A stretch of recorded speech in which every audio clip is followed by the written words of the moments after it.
Live here. Get started in 1 second.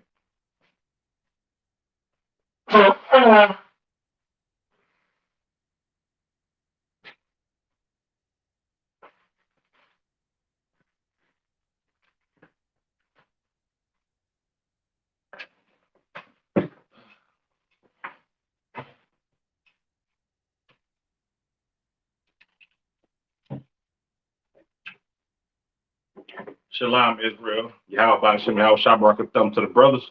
Yahweh Shamal Thun by Shem, Yahweh Shah to the sisters. I'm priest officer of 50 Quran Shalaki. I'm priest officer of 50 Quran Yala. But I should be capped under Commander General Yana. It's a Sunday night, nothing new under the sun class. So last week we went over the life of Blacks, Latinos, and Native Americans, right? Last week was part two. We're gonna wrap it up this week on part three. So basically, what I went over last week was certain situations involving Moses that correlates with the spirit of Blacks, Latinos, and Native Americans. You understand? And this week, no different. You understand? But this week, I'm gonna go in on Moses a little bit, not too much, but I'm actually going to the spirit of Blacks, Latinos, and Natives as far as like certain activities and certain styles that we have as a people. You understand? So let me get my first scripture. Salakia, we're gonna go to the book of Ecclesiastes.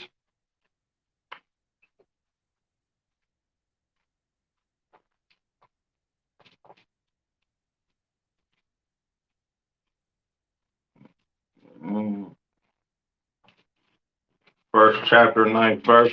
Salakia.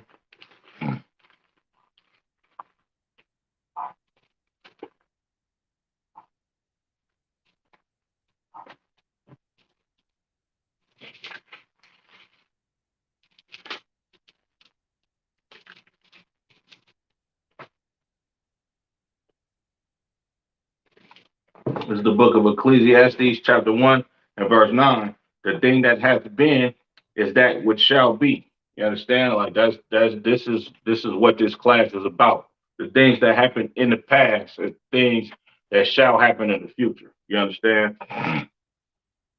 Uh, and that which is done is that which shall be done. You understand? The things that we did in the times in the past or the days of old, you understand? This is the things that we will do in the future and in the present. You understand? Um, and there is nothing, Salaki, and there is no new thing under the sun, right? There's no new thing under the sun, meaning the same activities, the same situations, the same everything in a nutshell is going to continue to happen and happen again over time. You understand? Of course, we got different technology that we didn't have back in the day, but this is not talking about technology or new inventions. You understand? This is not talking about a new iPhone or nothing like that. This is talking about certain situations that has happened in the past and certain spirits that people have on them that they had on them in the past as well as today. You understand? There is nothing new under the sun. So, Salakia, let me get the second scripture. I'm gonna drop that. Let's get the second script. Let's go on to Exodus, the third chapter. We gonna go in. We'll talk briefly about what happened with Moses when the Lord called him to come and speak on the behalf of the children of Israel to Pharaoh in order for Pharaoh to let us go out of captivity, right? It's the book of Exodus, chapter 3, and verse 9. Now, therefore, behold, the cry of the children of Israel has come unto me, and I have also seen the oppression wherewith the Egyptians oppressed them, right? This is the Lord talking to Moses through the burning bush. You understand? This is the Lord telling Moses, like, look, I've seen the cries. I've heard the cries of the children of Israel. You understand? It has come to my attention them crying and basically pleading to get out of captivity because these Egyptians are oppressing them. You understand? And on the first, on part one, the life of blacks, Latinos, and Native Americans, we went in on the slavery and exactly what happened during the slavery of the Israelites in the land of Egypt. You understand? And we correlated that to America. You understand? And not just America, any place on planet Earth where blacks, Latinos, and Native Americans are in captivity. You understand? From the beginning of it in the 1500s to all the way up until today. You understand? And the children of Israel being oppressed so harshly by these Egyptians. You understand?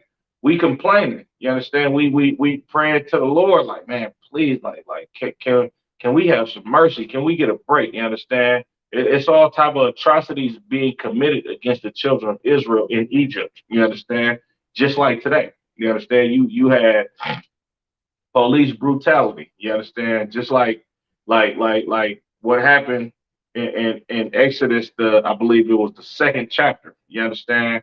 When the brothers was basically being abused by the Egyptians. You understand? Just like a police officer will pull a black man over today and beat the hell out of him. You understand? Or the police officer will pull a black man over today and kill an unarmed black man. You understand? This is exactly what happened in the times of Egypt. So because these type of atrocities were committed against the children of Israel, we was in mourning. You understand? We was in a state of, man, this is hell that we living in, and we tired of it, right? Just like today, you got these blackety black groups that's lost and don't understand who they supposed to come to. You understand? They don't understand who they're supposed to pray to. They don't understand how to get out of captivity. So what do? They protest, right? They do non-violent protests and violent protests. And this is them crying to get out of captivity because of the oppression that we are suffering in America, right? And it's no different than what happened to the children of Israel back in those days. But I'm gonna read that verse again. It's the book of Exodus chapter 3 and verse 9. Now therefore, behold, the cry of the children of Israel has come unto me, and I have also seen the oppression wherewith the Egyptians oppressed them. The Lord is like, look, man, I see what's going on with the children of Israel, right? Moses, I'm not gonna jump the gun, but like the cry of the children of Israel, it has come unto me. It's been so grievous to my chosen people to where it's came all the way unto heaven, and now I'm going to do something about it. Right, verse 10. Come now, therefore, and I will send thee unto Pharaoh, and thou mayest bring forth my people, the children of Israel, out of Egypt. Now, the Lord just gave Moses a commandment. He gave him an order. Like, look, go back to the land of Israel, because if you remember last week when I left off, Moses, he went on the run, right? He killed the Egyptian because the Egyptian was beating one of his Hebrew brethren, right? So he killed the Egyptian. Then he tried to reason with two Hebrew brothers that was at odds with each other and had an art with each other, right? And he tried to reason with them like, nah, look, man, we brothers, we ain't supposed to be doing this. They like, man, you can't tell us what to do. Do you intend to kill us how you killed that Egyptian? So Moses, being being the man that he was, he understood that, okay, I did this, I thought in secret. I didn't see any witnesses. But if y'all know, then I know that Pharaoh knows this, right? So Pharaoh absolutely knew.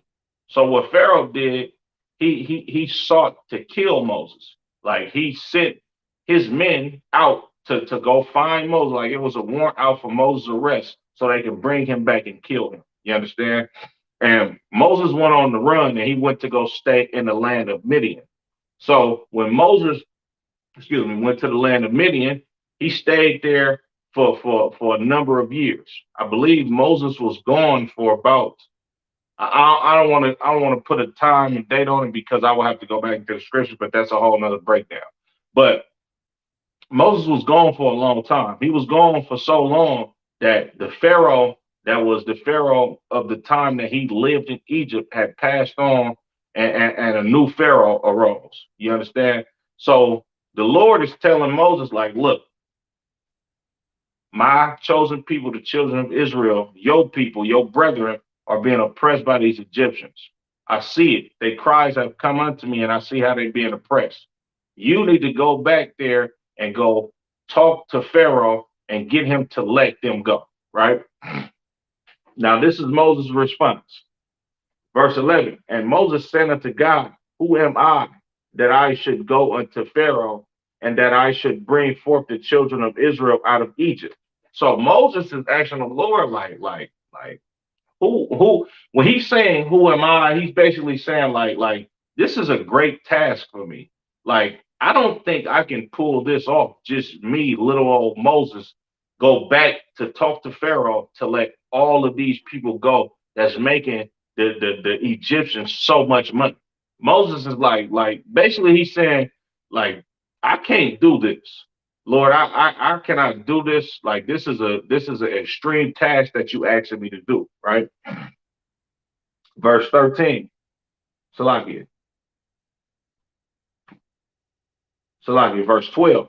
And he said, certainly I will be with thee, and this shall be a token unto thee that I have sent thee. When thou hast brought forth the people out of Egypt, ye shall serve God upon this mountain, right? So the Lord is like, look, Moses, I understand that you scared and you don't think that you can pull off this task, but I'm going to be with you. This is going to happen by the hands of me, but I'm going to send you. You understand? And when you leave up out of there, y'all gonna come serve the Lord on this mountain, right? Verse 14. So like it, verse 13. And Moses said unto God, behold, when I come unto the children of Israel and shall say unto them, the God of your fathers have sent me unto you, and they say to me, what is his name? What shall I say unto them? Now you got to understand what Moses is actually saying to God. Like, to understand this book, you have to understand the mind frame of Black, Latino, and Native American people. We don't just talk straight up sometimes. Like you might have a brother to ask you a question like, bro, you good? Or is you good? Or is you good? That can mean three different things. You good meaning are you okay? You good meaning is it a problem? You understand? It can mean a number of different things coming from Blacks, Latinos, and Native Americans. We speak with flavor. You understand? We speak with sauce. We speak we not direct in how we talk. You understand?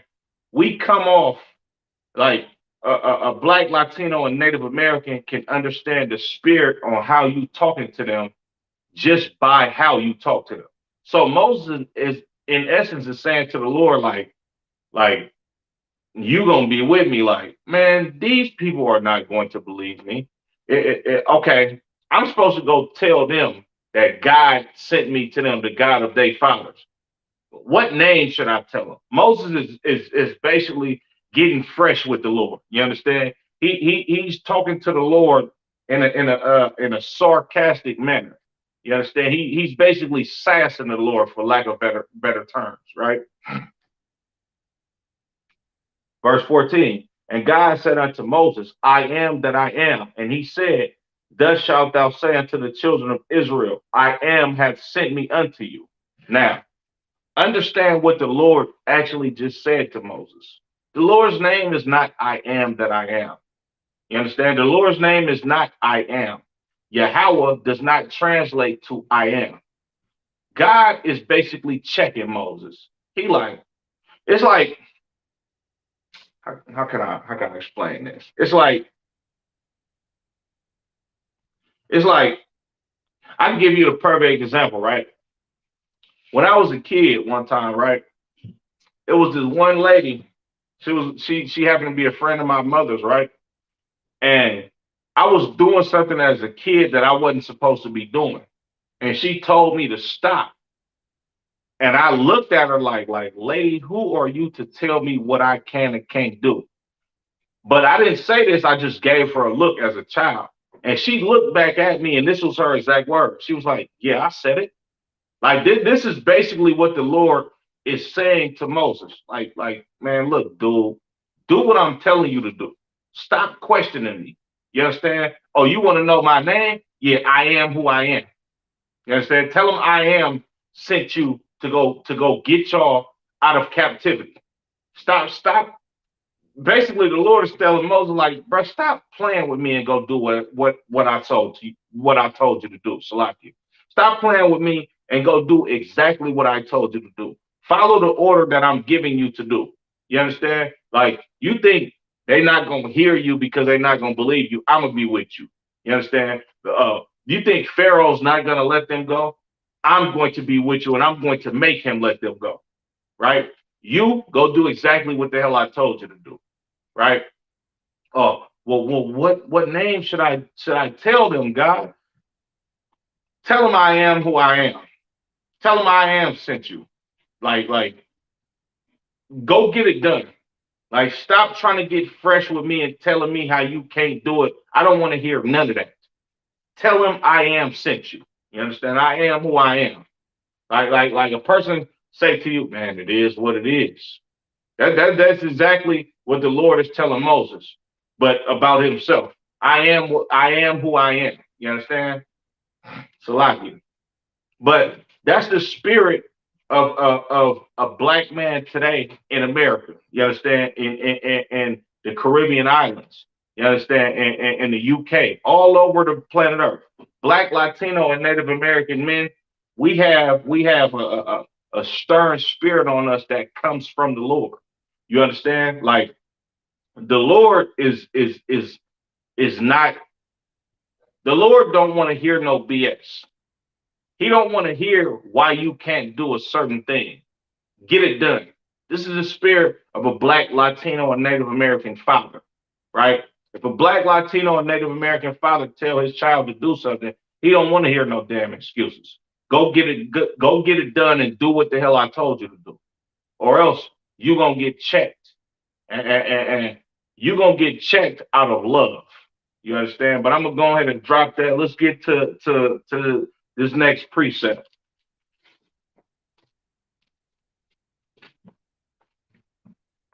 Let's go to the book of Matthew, the fifth chapter.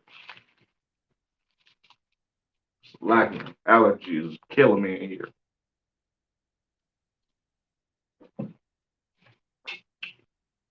This is the book of Matthew, chapter 5, and verse 13. And I ain't gonna read this whole verse, but just the first part of the verse is going to gear up for my next couple of topics, right? And this is out of Christ's mouth. Christ said, "Ye are the salt of the earth," right? Christ said, "The children of Israel are the salt of the earth," meaning we give flavor to the earth, right? We are we are the innovators of everything. We the innovators of music. We're the innovators of style. We the innovators of good food. We're the innovators of everything. Like everybody on planet Earth wants to dress like Israelites. Everybody on planet Earth loves Israelite music. Like I see it all the time. You see these Caucasians, the so-called Caucasians that think they cool or I got a black friend, they ain't necessarily they not necessarily riding around listening to rock and roll music, which rock and roll music in its earliest form was actually Israelite music. So in essence, Edomite listening to rock and roll, you listening to Israelite music made by your people because you stole it. But Salakia, You get these Edomites who think they cool with black people and stuff, right? And when you see them riding down the street, what music do they listen to? They listen to rap music. They might not listen to the most hardcore gangster rap music that a black man in the ghetto would listen to, but they would listen to rap music of some black artists that's a little bit more softer and they style of rap music, but yet they still listening to Israelites. You understand? Like I went to where was I at? I was in a Chinese supermarket, and this shocked the hell out of me. I was in a Chinese supermarket trying to go get some fresh fish. This like a couple of weeks ago. When I like it's Asian as hell in the supermarket. You got Asian signs. It's all Asian people working in there. It's all Asian food in there. It's Asian, right? But when I get inside of there, what they listening to? They listening to Hispanic music. They listening to salsa music. And Salakia to my Latino brothers and sisters, I'm really not up on the genres of Hispanic music, but I know Hispanic music when I hear it. And they was listening to Hispanic music up in there, right? Like you got Michael Jackson. He's one of the highest, if not the highest selling artists in history. Everybody listen to Michael Jackson. Like I said, rock and roll was stolen from black people, right? What else? What else have we contributed to the earth? All these inventions that America has: the car, the video game, the internet, the ice cream scoop, the refrigerator. All of this was created by Israelites. I'm gonna read that again. This is the book of Matthew, chapter 5, verse 13. Ye are the salt of the earth. We gave the earth flavor, right? We gave the earth flavor. Man, let's not get on food. Look at the food industry in America. Like you got taco trucks and burrito trucks popping up everywhere that Ishikarites own, and they bring their they native food from the place where they came from to America, and it's big business here. You understand? You got Taco Bell, which is a bastardized version of our Ishikarite brothers and sisters food, right? What else is being is big business in America? Benjamite food. A lot of these Jamaican restaurants are getting great reviews, and a lot of these Edomites and other nations of people like to go experience the food at these Benjamite restaurants, right? Look at Popeyes, KFC, and Church's Chicken. And we gonna get into that chicken too in a hot second, fried chicken, because that's biblical. You understand? The Christ said we the salt of the earth. We gave the earth all this flavor. You understand? And these other nations have benefited off of blacks, Latinos being in captivity, because if you got a slave that's a skillful people, then that would put you on high, right? We not only contributed food inventions, we contributed agriculture to America. Blacks in slavery grew all the crops and the fruits and vegetables and the sugar canes back then. Who they got doing it now? Our Ishikarite brothers. Like, we just saw the earth. The earth would have no flavor if it wasn't for blacks, Latinos, and Native Americans. But Salaki for being long-winded on that. Let's get into the Apocrypha. Let's go to the book of Maccabees, 14th chapter, book of First Maccabees, chapter 14. In verse 9. This is the book of First Maccabees, chapter 14, and verse 9. The ancient men sat all in the streets, communing together of good things, right? Look at today, right? You have older black, Latino, and Native Americans that men that come together and sit back and have a drink and reminisce on the good times that they've had in this country. You understand? Or the good times that our people have had over the years, right? You got black, Latino, and Native American men that'll sit back and reminisce on old school cars, or reminisce on how when they was younger, how life was a little bit more easier, and it wasn't it wasn't as hard as it is today. Like, I've sat back and heard older relatives in my family sit back and talk about uh back in their day, how cheap food used to be, or how cheap cars used to be, right? Or how there was more jobs in our communities, how black, Latino, and Native American people back in the 40s and the 50s and the 60s had more businesses in our communities that was ran by us. You understand? I'm gonna read that one more time. This is the book of First Maccabees, chapter 14 and verse 9. The ancient men sat all in the streets, communing together of good things, right? In Oakland, on 7th Street in Oakland back in the 50s and the 60s, that used to be like uh, uh, I don't want to call it like a Black Wall Street of the Bay Area, but it was great to own a business on 7th Street back in the 50s and the 60s in Oakland, right? Before they destroyed that neighborhood and put projects over there and made it just horrible. You understand? But back in those times, like, you had a lot of businesses, black owned businesses on 7th Street in Oakland that was thriving, right? Now, if you got older relatives and you from Oakland like me, you can actually talk to older relatives that actually was a part of that. They sit back and talk about good things. You understand? And this is the same spirit that blacks, Latinos, and natives have today, right? You got older Issacharite brothers that was young men during the Zoot Suits days, so like the Zoot Suit days of the Mexicans down there in Southern California, right? They was like basically like they had a sense of pride of being Mexican and standing out with their own type of culture that they have created for themselves here in captivity. You understand? Like, it's a lot of things that the older Black, Latino, and Native American men sit back and conversate about, and they look at it as good things.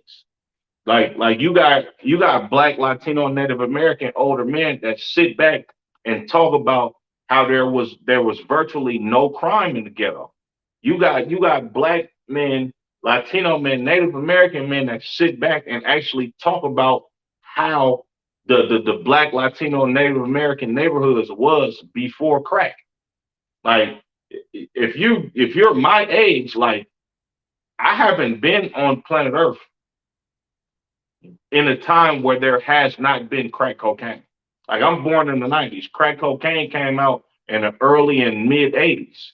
That's been on planet Earth before I've been on planet Earth. Planet Earth has been crazy as far as what I know in my lifetime compared to a Black, Latino, and Native American man that was born in the 40s, the 50s, or the 60s, right? They can sit back and talk about good things, right? And even for brothers my age, we might could sit back and talk about the times where, man, we didn't have iPhones and all this technology. We had to actually go outside and play outside and have fun.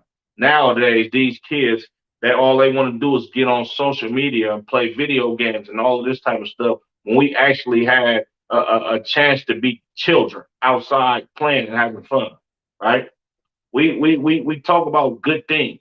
You understand, when we commune with each other.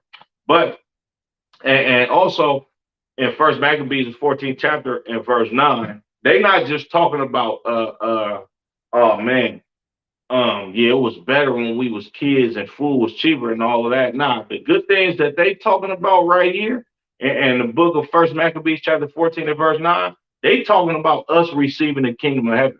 They talking about us not being in captivity to another nation and people and being under the foot of these damn oppressors. Just like we do here in the ISUPK up under Commander General Yana. You got Salaki, I'm gonna read that one more time. This is the book of First Maccabees chapter 14 and verse 9. The ancient men sat all in the streets communing together of good things.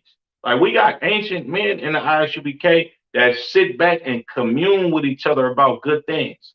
Commander General Yohana, all the rest of the generals up under him. You understand the captains, right? We got ancient men that sit back and commune with each other about these good things, about us getting the kingdom of heaven, about the children of Israel being saved by Yahweh and us never being in captivity again. These is good things that the men in the ISUBK, the ancient men in the ISUBK, and the young men in the ISUBK commune with each other while we is in each other's presence, right? Reading on. And the young men put on glorious and warlike apparel. And look what we doing today. Like you gonna see some glorious and warlike apparel when you go to this Passover. Barakatah Yahweh Yahweh Shah. You understand? Most High Christ for commanding General Yana, keeping this thing going for us so we can have hope. You understand? So we can go ahead and get this kingdom of heaven, Lord willing, and Christ come back and look at us as a righteous people, and we never have to be in captivity again. I'm gonna read that one more time. Middle of First Maccabees chapter 14, middle of verse 9. And the young men put on glorious and warlike apparel, right? Glorious mean like we saucy. We look nice as a people. When you see us at that Passover, you gonna see some glorious warlike apparel. And not only brothers in the truth, but you got brothers in the world who lost living in the street life, right? These brothers put on glorious apparel that they think is glorious. Like you might have a brother that's in the middle of a war in his neighborhood, but yet when he wake up every day, he putting on nice clothes. You understand? He putting on the newest Jordans.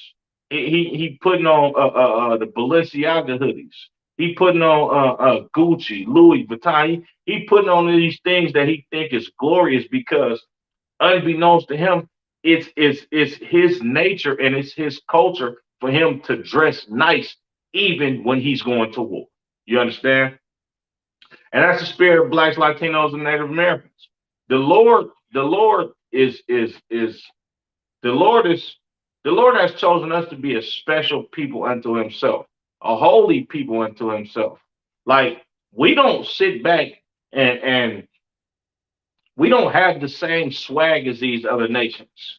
We don't have the same we don't have the same spirit as these other nations. Like you got other nations that sit back and actually want to be Israelites, but yet it's just not quite Israelite. Like you, like Salakia, like everybody wants to be a nigga, but everybody's not a nigga. Like you, like a Asian, a East Indian, a Polynesian, a Caucasian.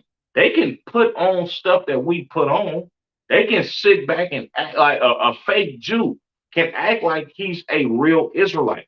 But when you see one of these brothers in the ISUBK versus one of them fake Jews, and you actually go into these scriptures and actually read what's going on in the scriptures and get some understanding on what's actually going on in the scripture, you would see that man, look, y'all not y'all not like these brothers in this ISUBK. It's like you see this what's going on in the world today. They got these plant-based meats. You understand the impossible waffle. You understand like these other nations are impossible niggas. They are beyond niggas. You understand, for lack of better terms. They want to be black Latinos and Native Americans, but you not us. You don't have the spirit on you like the Lord has put on us.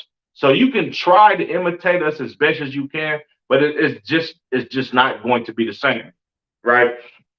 But I'm gonna go ahead and drop that. Let's get Song of Solomon, chapter 1 and verse 10. Song of Solomon, chapter 1 and verse 10. Me being a Judite, not going to lie, this is like one of my favorite scriptures to to to show the spirit on blacks, Latinos, and Native Americans, right? To prove that blacks, Latinos, and Native Americans are the people in this Bible, right?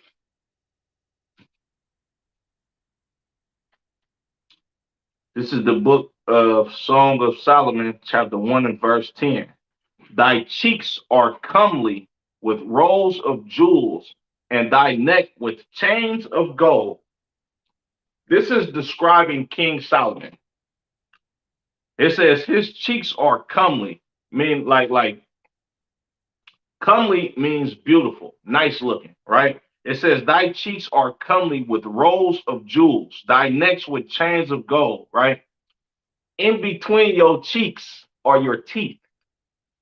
Like King Solomon wore gold teeth with diamonds and precious jewels in it, just like blacks, Latinos, and Native Americans do today. You see it. Like a lot of brothers in the ISUPK, we wear gold teeth. A lot of brothers in the ISUPK had gold teeth before the truth, not understanding that this is actually Israelite culture. Like you got a lot of brothers from the South, Louisiana, Texas, Georgia, Florida. A lot of them get gold teeth as signs of prosperity and wealth. And I'm not just talking about young brothers. Like I got a lot of family from the South. You would see older relatives in their 60s and 70s and sometimes 80 years old with three or four gold teeth in their mouth, right? This is literally the culture of blacks, Latinos, and Native Americans. And don't get me wrong, don't get me started either, because if you look at history, if you look up the Mayans, which I believe the Mexicans come from Mayans, right? A lot of the Mayans back in eight times of the kingdom of the Mayans, a lot of them actually wore gold teeth. So this is not just a Southern Kingdom Israelite thing. This is a Southern and Northern Kingdom Israelite thing. We all wear gold teeth. Like this is like Christ said, we the salt of the earth. Like you got to imagine, right? Imagine King Solomon back in the times that he lived, right? Imagine a heathen coming past King Solomon, or coming to go do business, and they get a glimpse of King Solomon from afar, and King Solomon is sitting up there talking to somebody, and he got gold teeth in his mouth. That would make somebody like even today, being in supermarkets and grocery stores, I be seeing heathens look at me while I'm talking to one of my children or I'm on the phone or something, and they do like a double take, like, damn, he got gold teeth in his mouth. Like what the like it's gold teeth will capture the attention of anybody, especially if you've never seen gold teeth before. Like if I'm sitting up there talking to a person and my mouth is just shining and gleaming everywhere, that's gonna have somebody looking at me like, what the hell he got going on? Like this is the culture of Israelites. We a saucy people. We flashy. We got swag. This is like, of course, like if you actually think about it, blacks, Latinos, and Native Americans have to be God's chosen people. We better at y'all than everything. We can take on your wicked, ignorant culture and make it look better than you. Like you got East Indians that wear dreads and they look nasty and disgusting, right? But then you got brothers that wear dreads and they make it look nice and neat. And I'm not promoting dreads at all because that is not Israelite culture. We're gonna get into locks in a second too. But dreads is not Israelite culture. But that's a whole nother breakdown within itself. But what I'm saying is like the salt of the earth, being the blacks, Latinos, and Native Americans, is the us being the salt of the earth is the reason why we do glorious stuff. Like we talking about gold teeth right now. I just went in the brothers wearing glorious warlike apparel, right? King Solomon, look, he had gold, diamonds, rubies, whatever type of precious stones that they wanted at that time, all in his grill, just like you see brothers today. You understand? You see brothers from the South today. You see brothers from the East Coast, the West Coast. Like I'm in California, I got a mouth full of gold teeth, right? And diamonds in them and all that. You understand? Because this is our culture. Coming into the ISUBK up under Commander General Yana, you won't understand why you had this type of spirit on you in the world until you actually get in the ISUBK up under Commander General Yana and come to class and read these books. Read this King James Version Bible. Read this King James Version Apocrypha. You're gonna understand exactly who you are as a people. If you're an Israelite, when you come and get some wisdom, knowledge, and understanding of what God's chosen people actually do and who God's chosen people actually are, right? But I'm gonna drop that on the gold teeth. Let's go to Song of Solomon, chapter 5 and verse 11.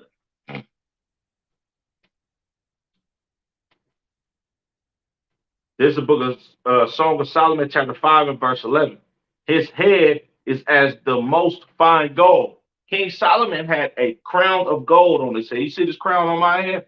King Solomon had a solid gold fine, a solid fine gold crown on his head, right?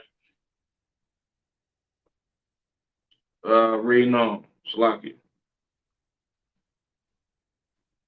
His head is as the most fine gold. His locks are bushy and black as a raven. King Solomon's locks are bushy and black as a raven.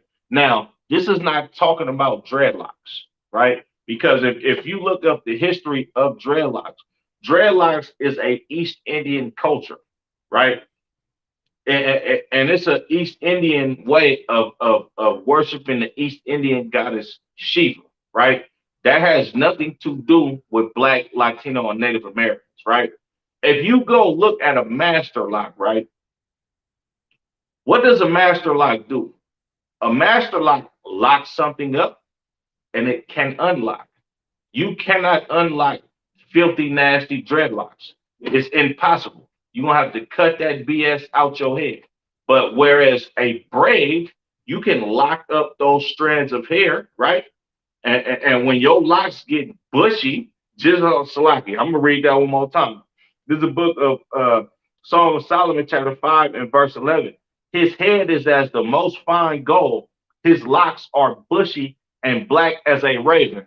King Solomon had black hair. When your locks get bushy, meaning your hair need to be done again, you're gonna unlock them locks. Comb your hair off, go wash it, and the sister gonna braid you up again when you get ready. You know what I'm saying? Most High in Christ. Like braids are in the Bible. Allen Iverson is not the first nigga to make braids popular. We've been wore braids in the Bible. They have historic artifacts and documents and portraits of Israelites in Egypt that had braids in the hair. You understand? So we went over gold teeth, warlike apparel, nice clothes that brothers is gonna wear even while they at war, gold teeth, braids. Let's get some more. Let's get some more. Where we going with this? Let's go to the book of Exodus, chapter 32, and I'm gonna go to verse 2. Mm. Mm. Earrings. We got earrings, right? Brothers and sisters wear earrings. This is a Israelite culture for men and women to wear earrings. This is the book of Exodus, chapter 32, and verse 2. And Aaron said unto them, break off the golden earrings which are in the ears of your wives, of your sons, and of your daughters, and bring them unto me. Right? brothers in the world don't know how much Israelite culture they retain and and show the world that they are Israelites because brothers don't actually read this book. Let's talk about Allen Iverson one more time, right? When I was a kid, Allen Iverson was probably the most popular. I don't want to. I'm not gonna call him the most famous basketball player in his earlier times in the league, but he was one of the most famous basketball players, right? Not the most, but one of the most famous because of his skills. Like Allen Iverson was a bad dude on that basketball court to be the size that he was amongst giants and be able to do what he did, right? That's the salt of the earth in Allen Iverson because he's an Israelite, right? But let's talk about his off the court antics, right? Allen Iverson had a habit of being a I'm not gonna keep saying why he had a habit of being a NIGGA. And if you understand Black, Latino, and Native American men, you understand exactly what I mean by that. He had a habit of doing stuff that black men in the ghetto would do. Allen Iverson made braids popular in the NBA, right? Before Allen Iverson, I'm not sure, but I don't think anybody, and if it was brothers that was wearing braids before Allen Iverson in the league, I probably don't know because they wouldn't make it as popular as he did because he was one of the most famous, one of the most talented, and he was one of the most popular. But Allen Iverson made braids famous in basketball. He made braids famous in the NBA, right? Not only did he make braids famous in the NBA, Allen Iverson had a habit of dressing like a regular street cat from the ghetto with some money.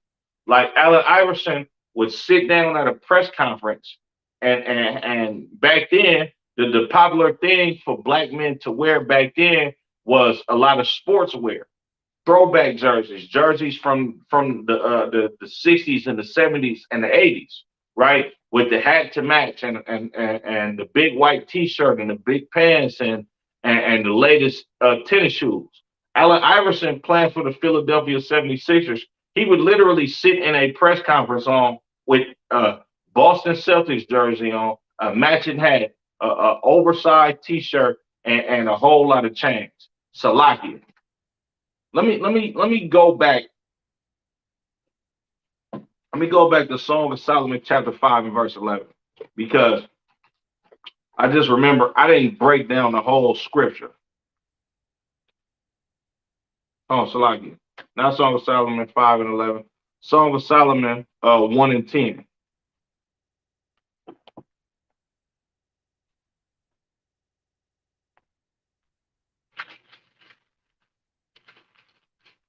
This is the book of Song of Solomon, chapter 1 and verse 10. Thy teeth are comely with rows of jewels. So we went over the gold teeth. Thy neck with chains of gold, right? And this is going to be talking about Allen Iverson and the high second too. But brothers in the world, in the truth, period, we love to put on chains.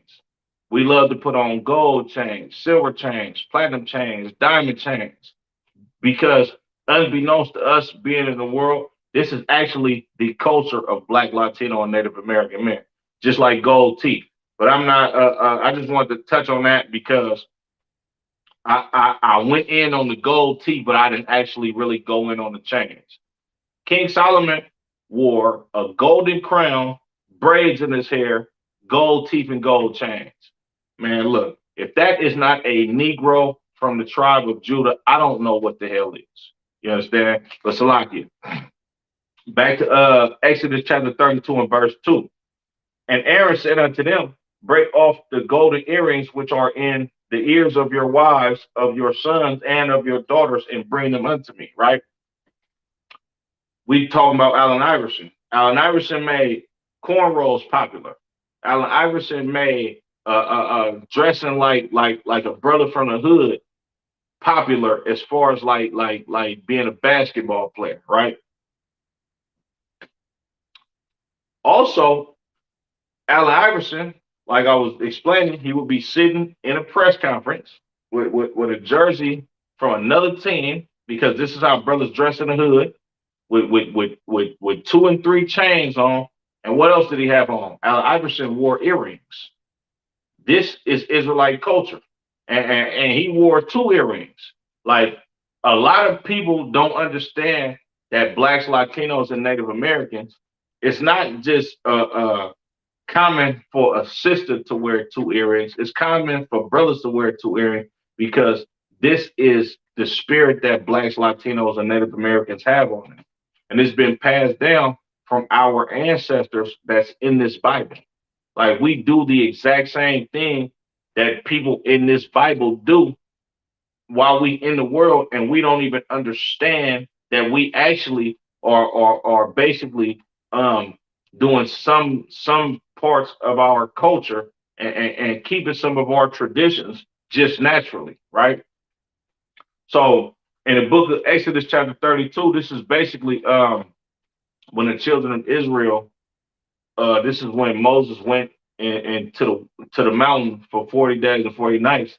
And the children of Israel, like we we wanted to go back into worship in Egyptian culture. So we begging Aaron to make us a god. And Aaron, like, look, man, give me the gold that y'all got on y'all, the earrings out y'all son and daughter's ear, which proves that wearing earrings is a Israelite culture for men and women. And also, um, Most High Christ is the Spirit of the Lord. Also, we asking for another God that we should serve because we stuck in the Egyptian mind frame and want to keep following their culture. And this is the same spirit that blacks, Latinos, and Native Americans have that do not want to come out of that Christian church. They don't want to not serve they white Jesus. They do not want to not, they don't want to change and stop eating pork, shrimp, crab, and lobster. They don't want to be looked at as a strange human being and why does he dress like that? And why is his belief system changed and why is he preaching hate? You got our people that's been brainwashed for so long by Christianity that we don't want to come out of Christianity. Just like the children of Israel right here, Exodus the 32nd chapter, we don't want to leave Egypt. We miss the flesh pots. We miss the onions, the garlic, the us being fed. We don't want to eat this holy bread from the Lord that He has given us, right? We want to keep eating shrimp, pork, crab, and lobster. You understand? We want to keep indulging in Egyptian culture. Black, Latino, and Native American men, they have a problem with lusting after these heathen women. Like this is the spirit of Israel today. Just like we didn't want to wait on Moses to come down and tell us what to do next, we begging Aaron to make us a god. We damn near threatening Aaron to make us a god. Aaron fed up like, man, look, give me the earrings, all the gold that y'all got. I'm gonna make y'all that same cow, that same God that y'all is worshiping in Egypt. So y'all don't mess around and kill me. The same spirit of blacks, Latinos, and Native Americans today. You got brothers that don't want to come out of being a Muslim. You got brothers that don't want to come out of being a Catholic. You got brothers that sit up here and tell you, yeah, man, I don't really believe in religion. I just believe in a higher power. I might not go to church like I'm supposed to, but God knows my heart. That's BS. That's nonsense. You These brothers are literally accustomed to worshiping these cultures of these damn heathens, and quite frankly, they scared to come out of what they're used to. And this is what the children of Israel did in Exodus 32nd chapter. Like we missed the flesh pots. We want to stay in Egypt. Yeah, we was being oppressed. We had to work all day long, but yet we can eat. Yet we can be accepted by these other people. You understand? We didn't have to be in a wilderness and be separate from everybody else. to where we got to eat manna that falls down from heaven that the Lord gave us. We would rather be fed by our oppressors. That's what that's the spirit of blacks, Latinos, and Native Americans who are stuck in Christianity, right? And Salakia. Well, what else we got? Oh yeah, let's go to the book of Leviticus, the second chapter. We was talking about food earlier, and how the Israelites have contributed so much to the world as far as food because we are the salt of the earth. Now, if you're in the ISUPK, you know this. Fried chicken is in the Bible. This is not something that was created in slavery, right? This is something that came back around during slavery, but this is not something that was created in slavery. It's not plantation food. This is fried chicken is actually holy food. You understand? But I'm gonna go ahead and get it in these scriptures for you. So I get what that Leviticus 2:7. Kind of Most High Christ. This is the book of Leviticus, chapter 2 and verse 7. And if thy oblation be a meat offering baken in the frying pan, it shall be made of fine flour with oil. Your meat offering, right? Like this is the offering given unto the Lord. What it say? If thy oblation be a meat offering baken in the frying pan, it shall be made of fine flour. It should be made of fine flour with oil. This is a meat offering cooked in a frying pan. This is meat cooked in a frying pan with flour and oil. Man, that's fried chicken. That's country fried steak. That's any type of fried meat that you can actually think of. This is literally in the Bible. Church's chicken, Popeye's chicken. Before you had KFC, you had brothers and sisters frying meat offerings in frying pans with oil. This is all biblical. You understand? But with that being said, I'm gonna go ahead and end the class. The water to the audience that's supporting the channel. Most High in Christ for y'all. Make sure you like, share, and subscribe if you haven't already. As far as attendance, put your name, city, and state, especially if you're working on getting that Hebrew name. Like I said, we got Passover coming up April 15th in Cocoa Beach, Florida. It's going to be a glorious event, right? Once again, this is the ISUPK. Start out of 1 West 125th Street, Harlem, New York, under Commanding General Yohana.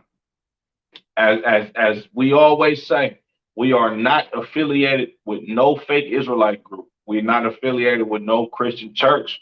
We are not affiliated with the Muslim mosque. We are not affiliated with no one. You understand? ISUPK, the only authorized acronym by the Lord. You understand? And we stand alone. We appreciate all the support that we've been getting on these channels, on all the ISUPK channels in general, not just in California, but all over the world. You understand? And we're going to keep pushing this truth out, Lord willing. I'll be back at y'all next week with another installment of Nothing New Under the Sun. We'll go into that topic next week. Once again, the water, I appreciate the love and support that we're getting on this channel. Make sure you tune in tomorrow night for the Monday night history class with Preacher Officer of 500 Natazah. Lord willing, I will be in that class with him, holding it down, and we're going to get it in. Yahweh Ba'Shem Yahweh Shah brought the thumb to the brothers. Yahweh Shamar Lathan Ba'Shem Yahweh Shah to the sisters. Shalom, Israel.